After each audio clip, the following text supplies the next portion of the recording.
తెలుగు రాష్ట్రాల్లో గొర్రెలు మేకల పెంపకం దినదినాభివృద్ధి చెందుతోంది.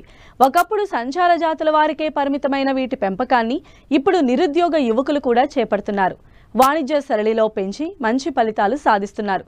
గొర్రెలను స్టాల్ ఫీడింగ్ పద్ధతిలో అంటే పూర్తిగా సాంద్ర పద్ధతిలోను, మేకలను పాక్షిక సాంద్ర పద్ధతిలో అంటే అటు షెడ్లలోనూ పెంచితే మంచి ఫలితాలు వస్తాయని క్షేత్రస్థాయి అనుభవాలు రుజువు చేస్తున్నాయి.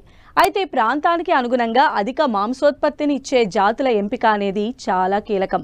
పోషణలో రాజీ లేకుండా పరిశ్రమను కొనసాగించాలి. జీవాల పెంపకం వివరాల గురించి కృష్ణా జిల్లా గన్నవరం పశు వైద్య కళాశాల assistant professor doctor Venkata Seshaiah ద్వారా తెలుసుకుందాం.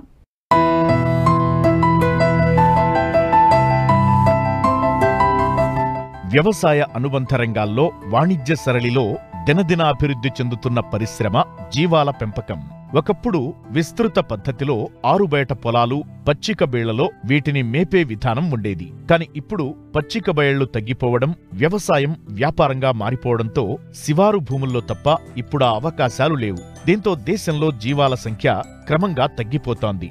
డిమాండ్ మాత్రం నానాటికి పెరుగుతోంది. ఏటా ధరల్లో గణనీయమైన వృద్ధి ఉండటంతో ఈ పరిశ్రమలోని లాభదాయకతను దృష్టిలో ఉంచుకుని ఇటీవలి కాలంలో కొంతమంది రైతులు వాణిజ్య సరళిలో జీవాల పెంపకానికి ముందడుగు వేస్తున్నారు.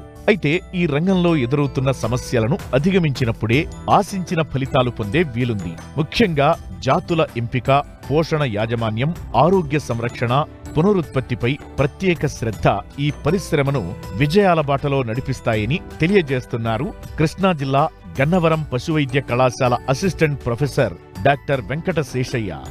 ప్రధానంగా ఈ గొర్రెలు మేకల పెంపకంలో అధిక లాభాలు ఆర్జించాలంటే మొట్టమొదటిగా మనం మంచి జాతి గొర్రెల్ని లేదా మేకల్ని మనం ఎంపిక చేసుకోవాలి. ముఖ్యంగా మనం గొర్రెలు కనుక అయినట్లయితే నెల్లూరు జాతి గొర్రెలు అనేవి మన ప్రాంతానికి బాగా అనుకూలం, శ్రేష్టమైనవి కూడా. నెల్లూరులో 3 రకాలు ఉంటాయి. నెల్లూరు జోడిపి అంటే తెలుపు నలుపు బట్టలు కలిగిన అనమాట. అట్లానే నెల్లూరు పల్లా అనే రకం తెల్లగా ఉంటుంది, కంప్లీట్ పూర్తి తెలుపు. అట్లానే నెల్లూరు బ్రౌన్ అనే ఇంకొక రకం కూడా ఉంది, గోధుమ రంగులో ఉంటాయి అన్నమాట. ఈ 3 రకాలు కూడా బాగా మన ప్రాంతానికి అనుకూలంగా ఉంటాయి, బాగా పెరుగుదల కలిగి ఉంటాయి.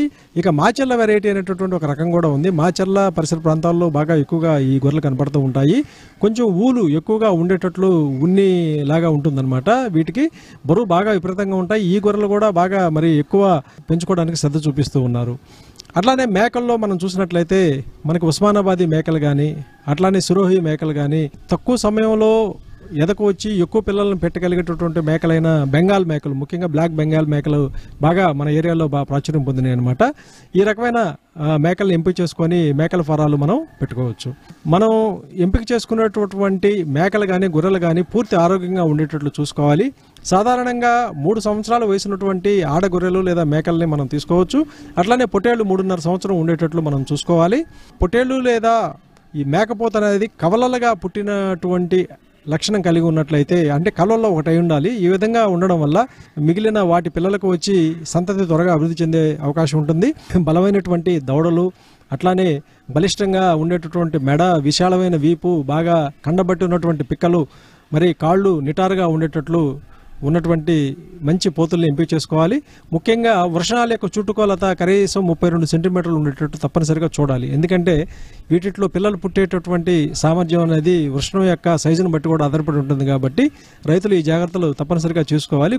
ఆడగొర్రెలు కూడా ఈ కాళ్ళు బాగా బలిష్టంగా ఉండాలన్నమాట.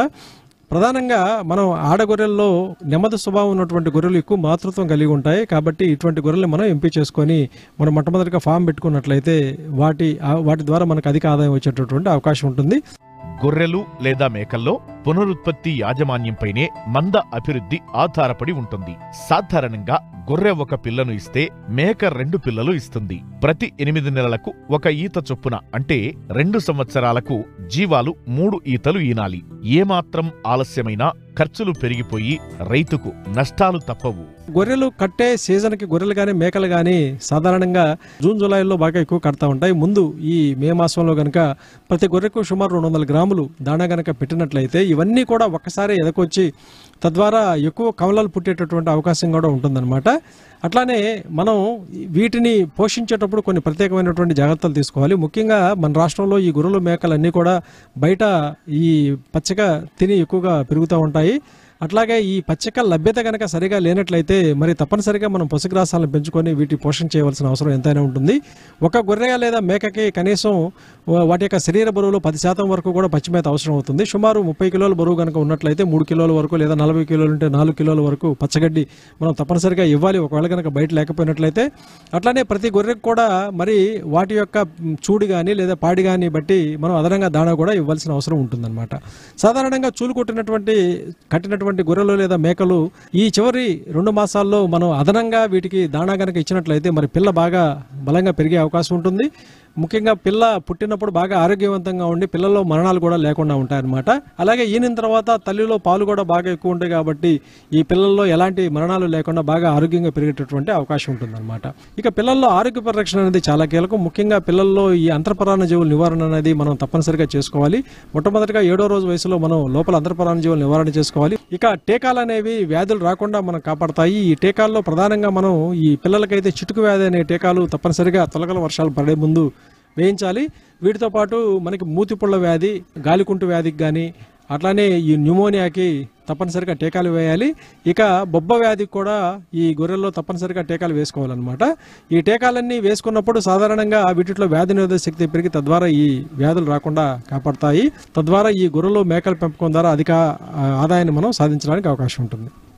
గొర్రెలు మేకల పెంపకంలో ప్రతి రైతు ముందుగా తల్లులను అభివృద్ధి చేసుకుని వీటి సంతానంతో మంద వృద్ధి చెందాక అమ్మకం ప్రారంభిస్తే పరిశ్రమలో రిస్క్ తగ్గి మున్ముందు మంచి ఫలితాలు సాధించే వీలుంది. అయితే ప్రతి 100 జీవాలకు 3 ఎకరాల పొలాన్ని పశుగ్రాసం కోసం కేటాయించాల్సి ఉంటుంది.